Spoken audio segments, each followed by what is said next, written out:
Hello दोस्तों, मैं प्रमोद आपका ज्ञानम क्लासेस अबोर्ड के इस नए प्लेटफॉर्म पे स्वागत करता हूं। उम्मीद है कि आप सभी अपने परिवार सहित घर पे बढ़िया हैं, सेफ हैं, सुरक्षित हैं। हम स्पेशली पीपीएससी स्टूडेंट्स के द्वारा बहुत सारी डिमांड्स आ रही थी क्योंकि अभी ऑफलाइन क्लासेस हो नहीं पा रही हैं, तो इस वजह से हम पीपीएससी स्टूडेंट्स के लिए जो कि प्रिंसिपल, हेडमास्टर, बीपीओ या फिर जितने भी PPSC one day exam conduct करवाती है, जैसे कि सीनियर असिस्टेंट का है, कोऑपरेटिव सोसाइटी का है, एक्स्ट्रा कंजर्वेटिव फॉरेस्ट ऑफिसर का है, तो जितने भी एग्जाम पीपीएससी लेती है उनसे रिलेटेड सारा कुछ आपको हमारे इस प्लेटफॉर्म के द्वारा मिलने वाला है।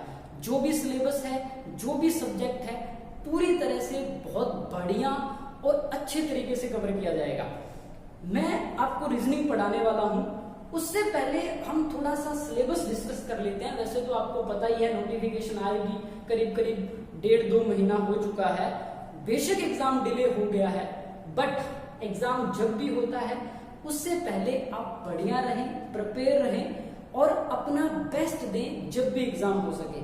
तो आपके इस समय को बेशक देश के लिए और खास तौर पर मानवता के लिए बहुत ही बुरा समय है, परंतु फिर भी हम घर हैं, इसके ज्यादा हम कुछ कर नहीं सकते, परंतु घर रह के हम अपने समय का सदुपयोग कर सकते हैं। उसके लिए हम भी आपकी हेल्प, मदद करने के लिए आपके साथ जुड़ गए हैं। तो प्रिंसिपल हेडमास्टर का जो भी पिछले साल का पैटर्न था, क्योंकि उन्होंने पैटर्न इस बार बदल दिया है। जो ओल्ड पैटर्न था, उस ओल्ड पैटर्न के अंदर उनके 2 पार्ट थे। फर्स्ट पार्ट था रीजनिंग का। रीजनिंग के पार्ट में उन्होंने 80 क्वेश्चन रखे थे और दूसरा पार्ट था जीएस का। उसके अंदर उन्होंने 40 क्वेश्चन रखे थे। जीएस वाले पार्ट में जैसे कि पॉलिटी थी, इकोनॉमी थी, उसके अलावा मॉडर्न हिस्ट्री थी, Punjab history after 14th century, current affair, science and technology, बहुत सारे टॉपिक कवर किए गए थे।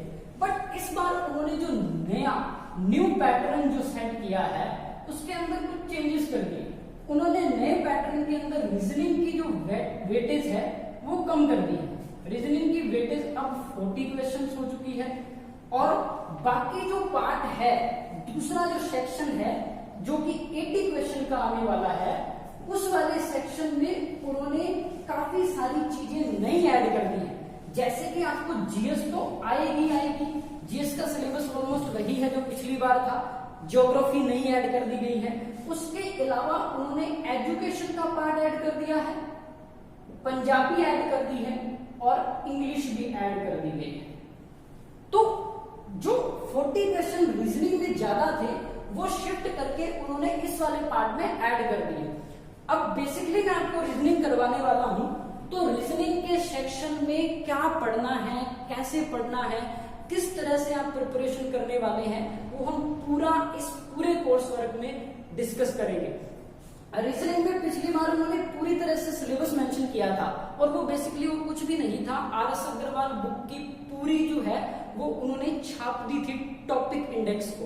तो इस बार उन्होंने रीजनिंग में मेंशन किया है mental ability and logical reasoning, जो कि बस कुछ नहीं, शब्दों का खेल है। जैसे कि सागर में गागर भरने वाली बात है।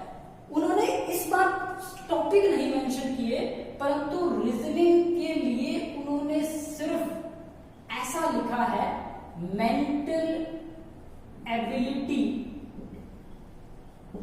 And logical reasoning. Logical reasoning जो कि बेसिकली ऑलमोस्ट पूरी रीजनिंग होती है, जिसमें रीजनिंग का सारा कुछ आने वाला है। मेंटल एबिलिटी और लॉजिकल रीजनिंग में सारी रीजनिंग कवर हो जाती है, ऑलमोस्ट जितना भी रीजनिंग आता है। और यहाँ पे हम जो रीजनिंग करने वाले हैं वो पीपीएससी के लिए नहीं, बल्कि और जितने भी एग्जाम आप देना चाहते हैं, चाहे वो एसएससी का है, चाहे वो रेलवेज का है, चाहे वो स्टेट एग्जाम का है, पंजाब पटवारी है, जो जितने भी एग्जाम, बैंकिंग तक भी हम कवर करेंगे। बैंकिंग की भी काफी चीजें उस लेवल तक लेके जाएंगे जो कि आपको बैंकिंग में भी काम आएगी। बट हमारा स्पेशल फोकस जो रहेगा वो पीपीएससी पार्ट पर रहेगा। तो रीजनिंग में क्या आता है, क्या पढ़ना है, वो मैं यहाँ पे इंट्रोडक्शन क्लास है, तो इस वजह से मैं बेसिकली पूरा इंट्रोडक्शन करवाऊंगा, पिछले साल के एग्जाम में क्या रहा, किस तरह से और कौन कौन से चैप्टर में से ज्यादा पूछा गया, कौन से चैप्टर की वेटेज ज्यादा थी, क्या हमें पढ़ना है, क्या हमें स्किप करना है, वो चीजें हम डिस्कस करने वाले हैं। रीजनिंग बेसिकली 2 पार्ट्स में डिवाइड होती है। पहला पार्ट आपका रहता है वर्बल रीजनिंग, पहला पार्ट आपका रहता है वर्बल रीजनिंग, दूसरा पार्ट आपका रहता है non verbal reasoning, non verbal reasoning, और जिसको हम बेसिकली ऐसे कह सकते हैं कि nothing but all about figures and diagrams, जिसमें फिगर्स और डायग्राम रिलेटेड क्वेश्चन पूछे जाते हैं। आपके जनरल एप्टीट्यूड को चेक किया जाता है, मेंटल एबिलिटी को चेक किया जाता है by using figures and diagram, वो नॉन वर्बल पार्ट में रहता है।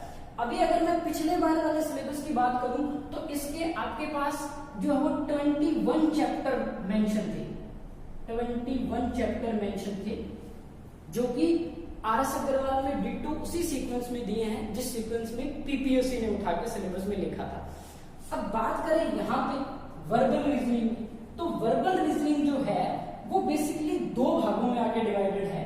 फर्स्ट पार्ट रहता है आपका जनरल इंटेलिजेंस, जो जनरल इंटेलिजेंस सामान्य बौद्धिकता, और दूसरा पार्ट रहता है लॉजिकल रीजनिंग, लॉजिकल रीजनिंग, या फिर जिसको कई बार क्वांटिटेटिव रीजनिंग भी लिखा आ जाता है, क्वांटिटेटिव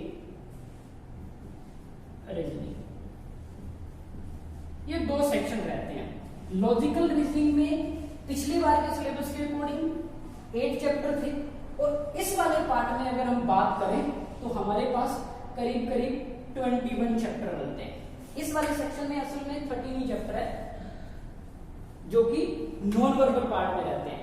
तो 21 चैप्टर ये, 8 चैप्टर ये और 13 चैप्टर, अब इतने सारे ऑलमोस्ट 45 to 46 चैप्टर जो मेंशन है वो देखने में बहुत ज्यादा लगते हैं, पर हमें सारा कुछ नहीं पढ़ना। असल में पीपीएससी एक स्पेसिफाइड पार्ट को कवर करती है जिससे वो अपना पूरा पेपर सेट कर देती है। तो जो 40 क्वेश्चन पिछली बार उन्होंने आपसे पूछे थे, असल में मैं वो आपके साथ डिस्कस करने वाला हूं अभी इसी क्लास में कि क्या क्या चीजें आई थी और किस किस चैप्टर में से क्या क्या उन्होंने पूछा था। असल में जनरल इंटेलिजेंस में ऐसी चीजें रहती हैं जो जस्ट वर्डिंग फॉर्म में, जिसको वर्बल, वर्बल मतलब कि वर्डिंग, शाब्दिक तौर पे जो कि इंग्लिश में, सेंटेंसेस में, वर्ड्स में, अल्फाबेट्स में और नंबर्स में लिखा हो सकता है, उसके रिलेटेड पूछते हैं। लॉजिकल ये थोड़ा सा थ्योरेटिकल पार्ट है, कहने का मतलब जो वो थ्योरी बेस्ड कॉन्सेप्ट रहता है, आपके जनरल आईक्यू पे बेस रहता है, जो कि आप अपने सराउंडिंग से भी रिलेट कर सकते हैं। बहुत से चैप्टर ऐसे इसमें पढ़ने वाले हैं आप, जैसे कि स्टेटमेंट एंड अजम्पशंस है, स्टेटमेंट एंड आर्ग्यूमेंट है, स्टेटमेंट एंड कंक्लूजन वगैरह है। उसके अलावा एक चैप्टर जो कि असर्शन एंड रीजन है, जिसमें से 5 क्वेश्चन पूछे गए थे, तो वो सारा कुछ लॉजिकल रीजनिंग का पार्ट रहता है। नॉन वर्बल पार्ट पीपीएससी ने अब तक कभी भी इस वाले पार्ट में से कुछ भी नहीं पूछा है। जितने भी पिछले 2 सालों में एग्जाम हुए हैं उसमें से किसी भी एग्जाम में पीपीएससी ने नॉन वर्बल सेक्शन में से कुछ भी नहीं पूछा है, बट फिर भी हम अपने इस कोर्स वर्क में इसको भी कवर करेंगे, छोड़ने वाले नहीं है। पिछले बार वाले एग्जाम की खास बात है जो कि आउट ऑफ द बॉक्स था, सभी के लिए एकदम रैंडम था, उन्होंने मैथमेटिकल पार्ट भी डाल दिया था, मैथमेटिकल पार्ट भी डाल दिया था, जिसमें से करीब करीब 13 क्वेश्चन आए थे, करीब करीब 13 क्वेश्चन 80 में से उन्होंने मैथमेटिकल पार्ट में से भी पूछे थे। वैसे किसी भी कॉन्सेप्ट से अगर हम एक चैप्टर छोड़ दें अर्थमेटिकल रीजनिंग, तो किसी भी कॉन्सेप्ट से मैथ्स जो है वो रीजनिंग का पार्ट नहीं होता। बट फिर भी हम इस बार बिल्कुल रिस्क नहीं लेने वाले। पिछली बार जो है वो हम इस पार्ट को कवर नहीं कर पाए ज्यादा तौर पर, बट फिर भी इस बार हम मैथमेटिकल रीजनिंग और मैथमेटिक्स का जो पार्ट है उसको भी हम कवर करने वाले हैं। मैं वो सारा डिस्कस करूंगा आपसे, जो कुछ भी पूछा गया था पिछली बार और जो जो क्वेश्चन जिस चैप्टर में से आए। चलिए मैं एक बार इंट्रोडक्टरी पार्ट में आपके साथ वो डिस्कस करता हूं जो पिछली एग्जाम में जो कि अप्रैल में हुआ था पिछले साल 2019 में, उसमें क्या आया था और किस किस टॉपिक में से क्या क्या पूछा गया था। चलिए, तो पहला जो सबसे इंपॉर्टेंट, सबसे ज्यादा वेटेज का पार्ट रहता है, जितने भी पीपीएससी ने एग्जाम पूछे हैं हर एक में उन्होंने इस वाले टॉपिक को बहुत ज्यादा वेटेज के साथ कवर किया है, वो है पजल्स एंड सीटिंग अरेंजमेंट। वैसे तो दोनों टॉपिक अलग अलग हैं, ये puzzles and seating arrangements, but उन्होंने इस वाले टॉपिक में से कुल मिला के 30 क्वेश्चन दिए थे और उसमें ज्यादा वेटेज जो थी वो पजल्स की थी। सीटिंग अरेंजमेंट वाले पार्ट में बहुत कम क्वेश्चन आए थे, अदरवाइज सीटिंग अरेंजमेंट और पजल्स हम अलग अलग पढ़ने वाले हैं। ऑलमोस्ट 30 क्वेश्चन जो है वो इस वाले पार्ट में से कवर किए थे। तो आप सोच सकते हैं कि 80 क्वेश्चन का टोटल हमारे पास सेक्शन था रीजनिंग का, और उसमें से 30 क्वेश्चन जो है वो आपके पास पजल और सीटिंग के आ रहे हैं। तो आप सोच सकते हैं कि how important these topics are. उसके बाद सेकंड पार्ट जो रहता है वो इनका रहता है कोडिंग और decoding. Second part coding decoding में से उन्होंने 8 क्वेश्चन पूछे थे। सेकंड जो है कोडिंग डिकोडिंग वाले सेक्शन में से 8 क्वेश्चन आए थे। तीसरा अगर मैं बात करूं तो अल्फाबेट चैप्टर रहता है, काफी ज्यादा इंपॉर्टेंट चैप्टर है। अल्फाबेट चैप्टर में से उन्होंने 3 क्वेश्चन पूछे थे। और चौथा अगर हम बात करें तो अल्फाबेट चैप्टर से ही जुड़ा एक अलग से बुक में मेंशन है और मैं उसको अलग से ही पढ़ाता हूं, alpha numeric series. Alpha numeric series जो है उसमें से 6 क्वेश्चन पूछे गए थे। पांचवी अगर हम बात करें तो सीरीज चैप्टर अलग से, जिसको हम नंबर सीरीज भी कह सकते हैं, नंबर सीरीज जो है उसमें से उन्होंने 4 क्वेश्चन पूछे थे। इसी तरह से अगर आगे इसी सीक्वेंस में हम चलेंगे तो एज चैप्टर जो कि मैथ्स का भी रहता है और रीजनिंग का पार्ट भी रहता है, एज चैप्टर में से जो है वो 4 क्वेश्चन पूछे गए थे। एज चैप्टर में से 4 क्वेश्चन पूछे गए थे। सिलोगिज्म ये भी काफी इंपॉर्टेंट रहता है, बेशक पिछली बार उन्होंने इसको कोई वेटेज नहीं दी, सिर्फ एक क्वेश्चन आया था। अदरवाइज पीपीएससी के कुछ एग्जाम में सिलोगिज्म के पार्ट में से 10 से 13 तक क्वेश्चन भी पूछे गए हैं। तो सिलोगिज्म में से सिर्फ पिछली बार एक ही क्वेश्चन डाला गया था उनके द्वारा। 8वां रहेगा आपका डायरेक्शन। डायरेक्शन चैप्टर के अंदर जो है वो उन्होंने 3 क्वेश्चन पूछे थे। डायरेक्शन चैप्टर में से जो डायरेक्शन का पार्ट था उसमें से 3 पूछे थे। ब्लड रिलेशन जो था उसमें एक ब्लड रिलेशन बेस्ड पजल आई थी और ब्लड रिलेशन पजल थी, उसमें 4 क्वेश्चन पूछे गए थे। ब्लड रिलेशन की पजल में से 4 क्वेश्चन पूछे गए थे। 10वां अगर मैं इसमें इसी सीक्वेंस में बात करूं आपसे तो कुछ ऐसे टॉपिक थे जो कि अर्थमेटिकल रीजनिंग का पार्ट समझकर, परंतु वो मैथमेटिकल थे टोटली, जैसे कि टाइम एंड वर्क है, प्रॉफिट लॉस है, परसेंटेज है, मिक्सचर एलिगेशन है, स्पीड है, टाइम एंड डिस्टेंस है। उसके अलावा डीआई तक भी पूछी गई थी। तो जो अरिथमेटिक का पार्ट है उसको उन्होंने काफी ज्यादा कवर किया था। तो अरिथमेटिकल रीजनिंग लिख के मैं उसको मेंशन कर रहा हूं। तो अरिथमेटिकल रीजनिंग वाले पार्ट में से उन्होंने 9 क्वेश्चन अलग से पूछे थे, परंतु वो अरिथमेटिकल रीजनिंग कम और मैथमेटिकल मतलब मैथ्स से ज्यादा जुड़े हुए थे। प्योर मैथ्स में से क्वेश्चन पूछे गए थे। और 11वां जो आपका टॉपिक रहेगा वो उसमें डीआई पूछी थी उन्होंने। 3 क्वेश्चन जो है वो डीआई के पूछे गए थे।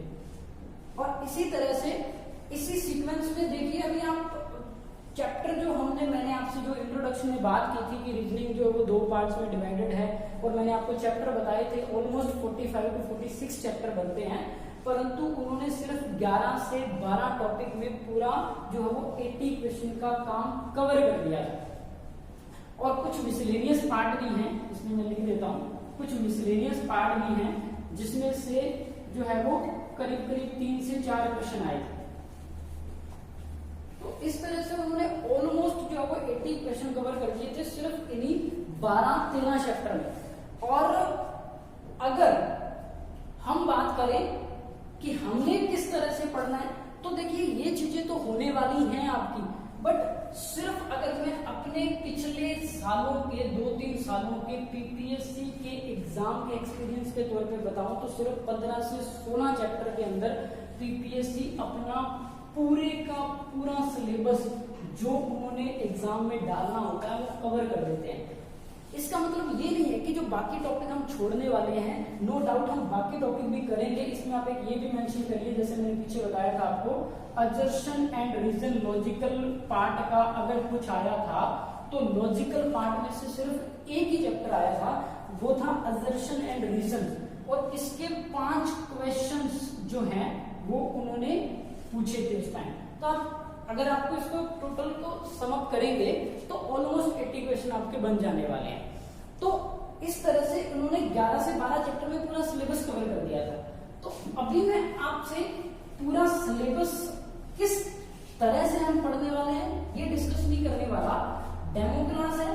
तो एक बार हम चैप्टर शुरू करते हैं जो कि बहुत ज्यादा इंपॉर्टेंट चैप्टर भी रहता है और अच्छी खासी वेटेज है, जैसे कि मैंने आपको बताया कि उसमें से 8 क्वेश्चन रहे थे। हम शुरू करने वाले हैं कोडिंग डिकोडिंग। उसके बाद जैसे ही हम काफी सारी जब पहला चैप्टर कवर कर लेंगे तो उसके बाद हम ये डिस्कस करेंगे कि हमने क्या चीजें पढ़नी है, किस पैटर्न में पढ़नी है और क्या क्या चीजों पे हमें ज्यादा फोकस करना है और कौन से टॉपिक में से ज्यादा चीजें कवर